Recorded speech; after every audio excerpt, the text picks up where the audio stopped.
আসসালামু আলাইকুম সুপ্রিয় দেশবাসী। আওয়ামী লীগের নেত্রী মেহের আফরোজ শাওনের বাসাতে কিছু হালকা পাতলা হয়েছে, বুঝছেন? এই মেহের আফরোজ চুমকি না শাওন, ও গতকাল রাতে একটা টক শোতে বলেছিল যে সরকার বলেছে পাখির মতো মানুষ হত্যা করেছে। কই মানুষ 800+, তার কাছে মানুষের জীবনের মূল্য নেই, বুঝছেন?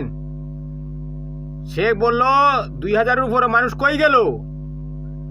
800+ মানুষ হত্যা হয়েছে, সরকার বলেছে এটা তার কাছে মানুষ মনে হচ্ছে না। সারা পৃথিবীর সমস্ত সম্পদ দিয়ে একজন মানুষ বানানো যাবে না। সে মানুষের মূল্যকে এত তুচ্ছ মনে করছে। সে নাকি শেখ মুজিব, শেখ হাসিনার ভক্ত।